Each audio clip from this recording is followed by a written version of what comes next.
USA ਦੇ ਵਿੱਚ ਕੇਤਨਜੀ brown Jackson ਉਹਨਾਂ ਨੂੰ US ਦੀ ਸੁਪਰੀਮ ਕੋਰਟ ਦੇ ਵਿੱਚ ਐਜ਼ ਏ US ਦੇ ਸੁਪਰੀਮ ਕੋਰਟ ਜਸਟਿਸ ਦੀ ਸਹੁੰ ਚੁਕਾ ਦਿੱਤੀ ਗਈ ਹੈਗੀ ਆ।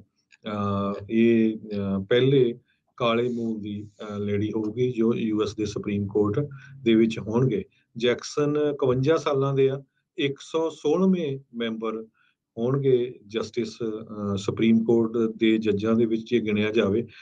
ਸਿਕਿਉਰਿਟੀ ਅੱਜ ਬਹੁਤ ਟਾਈਟ ਸੀ ਕਿਉਂਕਿ ਪਿਛਲੇ ਦਿਨਾਂ ਦੇ ਵਿੱਚ ਸੁਪਰੀਮ ਕੋਰਟ ਨੇ ਡਿਸੀਜਨ ਵੀ ਉੱਦਾਂ ਦੇ ਦਿੱਤੇ ਤੇ ਇੱਕ ਜਗ੍ਹਾ ਕੈਲੀਫੋਰਨੀਆ ਦੇ ਇੱਕ ਬੰਦੇ ਨੇ ਸੁਪਰੀਮ ਕੋਰਟ ਦੇ ਜਸਟਿਸ ਨੂੰ ਮਾਰਨ ਦੀ ਵੀ ਪਲਾਨ ਬਣਾਈ ਸੀ।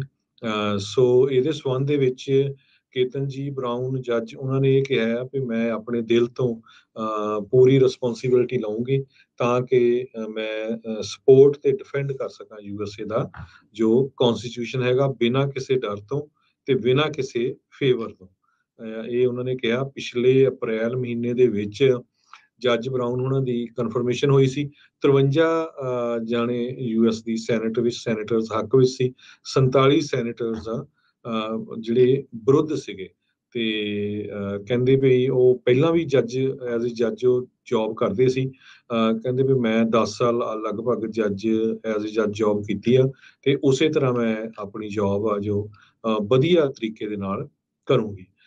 ਜੱਜ ਬਰਾਊਨ ਉਹਨਾਂ ਦਾ ਜਨਮ ਵਾਸ਼ਿੰਗਟਨ DC ਦੇ ਵਿੱਚ ਸਤੰਬਰ 14, 1970 ਦੇ ਵਿੱਚ ਹੋਇਆ ਤੇ ਉਹਨਾਂ ਨੂੰ ਮਿਆਮੀ ਦੇ ਵਿੱਚ ਰੇਜ਼ ਕੀਤਾ ਗਿਆ ਸੀ ਜਿੱਥੇ ਉਹਨਾਂ ਨੇ ਹਾਈ ਸਕੂਲ ਅਟੈਂਡ ਕੀਤਾ, ਡਿਬੇਟਸ ਕੀਤੀਆਂ ਤੇ ਉਹ ਕਹਿੰਦੇ ਵੀ ਮੈਂ ਡਿਬੇਟ ਨੂੰ ਬਹੁਤ ਪਸੰਦ ਕਰਦੀ ਸੀ। ਉਹ ਤੋਂ ਬਾਅਦ ਹਾਰਵਰਡ ਯੂਨੀਵਰਸਿਟੀ ਗਈ, ਉੱਥੋਂ ਗ੍ਰੈਜੂਏਟ ਹੋਈ 1992 ਦੇ ਵਿੱਚ ਤੇ ਹਾਰਵਰਡ ਲਾ ਤੋਂ 1996 ਦੇ ਵਿੱਚ।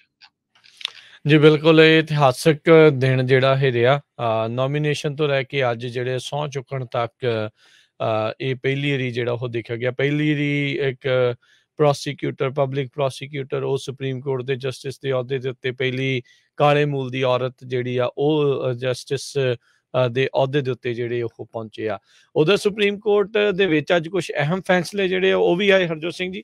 ਸੁਪਰੀਮ ਕੋਰਟ ਨੇ ਆਪਣੀ ਇਸ ਟਰਮ ਦੇ ਵਿੱਚ ਅਮਰੀਕਾ ਨੂੰ ਕਾਫੀ ਚੇਂਜ ਇੱਕ ਹਿਸਾਬ ਦੇ ਨਾਲ ਉਸ ਲੀਹ ਦੇ ਉੱਤੇ ਜਿਹੜਾ ਉਹ ਤੋਰ ਦਿੱਤਾ ਆ। ਸੁਪਰੀਮ ਕੋਰਟ ਨੇ ਅੱਜ ਇਨਵਾਇਰਮੈਂਟਲ ਪ੍ਰੋਟੈਕਸ਼ਨ ਏਜੰਸੀ ਦੇ ਪਰ ਇੱਕ ਹਿਸਾਬ ਦੇ ਨਾਲ ਖੁਤਰੇ ਉਹਨਾਂ ਨੇ ਕਿਹਾ ਵੀ ਇਹਨਾਂ ਦੇ ਕੋਲ ਅਜਿਹੇ ਅਧਿਕਾਰ ਨਹੀਂ ਹਨ ਵੀ ਜਿਹੜੇ ਐਗਜ਼ਿਸਟਿੰਗ ਪਾਵਰ ਪਲਾਂਟਸ ਆ ਉਹਨਾਂ ਦੀ ਕਾਰਬਨ ਆਊਟਪੁੱਟ ਨੂੰ ਰਿਡਿਊਸ ਕਰਨ ਦੇ ਲਈ ਉਹਨਾਂ ਉੱਤੇ ਜਿਹੜੇ ਕੱਟਬੈਕਸ ਆ ਉਹ ਕਰ ਸਕਣ। ਇਹ ਰੂਲਿੰਗ ਦੇ ਨਾਲ ਜਿਹੜੇ ਰਾਸ਼ਟਰਪਤੀ ਬਾਈਡਨ ਤੇ ਜਿਹੜੇ ਬਹੁਤ ਸਾਰੇ ਇਨਵਾਇਰਮੈਂਟਲਿਸਟ ਆ ਉਹਨਾਂ ਨੂੰ ਧੱਕਾ ਵੀ ਲੱਗਾ ਤੇ ਰਾਸ਼ਟਰਪਤੀ ਬਾਈਡਨ ਦਾ ਖੁਦ ਦਾ ਇਹ ਏਜੰਡਾ ਵੀ ਅਸੀਂ ਕਲੀਨ એનર્ਜੀ ਦੇ ਉੱਤੇ US ਪਾਵਰ ਗ੍ਰਿਡ ਨੂੰ ਲੈ ਕੇ ਜਾਣਾ 2035 ਤੱਕ, ਉਹ ਕਾਫੀ ਜ਼ਿਆਦਾ ਪਿੱਛੇ ਜਿਹੜੀ ਆ ਉਹ ਪੈ ਸਕਦੀ ਆ।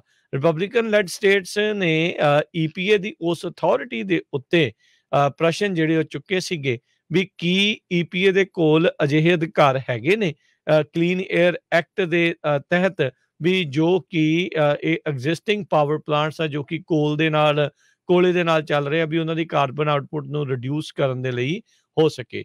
3 ਦੇ ਮੁਕਾਬਲੇ 6 ਜਸਟਿਸਿਸ ਨੇ ਇਹ ਜਿਹੜੇ ਕੋਲ ਪਾਵਰ ਪਲਾਂਟ ਆ ਉਹਨਾਂ ਦੇ ਹੱਕ ਦੇ ਵਿੱਚ ਫੈਸਲਾ ਸੁਣਾਉਂਦੇ ਹੋਏ ਕਿਹਾ, ਜਿਸ ਦੇ ਵਿੱਚ ਚੀਫ ਜਸਟਿਸ ਜੌਨ ਰਾਬਰਟਸ ਉਹਨਾਂ ਨੇ ਕੋਰਟ ਦਾ ਮੈਜੋਰਟੀ ਓਪੀਨੀਅਨ ਵੀ ਜਿਹੜਾ ਆ ਉਹ ਲਿਖਿਆ ਹੈਗਾ। ਸੋ ਸੁਪਰੀਮ ਕੋਰਟ ਨੇ ਅੱਜ ਜਿਹੜੇ ਕੋਲ ਪਾਵਰ ਪਲਾਂਟਸ ਆ ਉਹਨਾਂ ਤੇ EPA ਦੇ ਦੁਆਰਾ ਕੱਟਬੈਕਸ ਕਰਨ ਦੀ ਇੱਕ ਗੱਲ ਆ ਉਸ ਨੂੰ ਇੱਕ ਹਿਸਾਬ ਦੇ ਨਾਲ EPA ਨੂੰ ਕਿਹਾ ਵੀ ਤੁਸੀਂ ਇਹ ਚੀਜ਼ ਹੁਣ ਨਹੀਂ ਕਰ ਸਕੋਗੇ।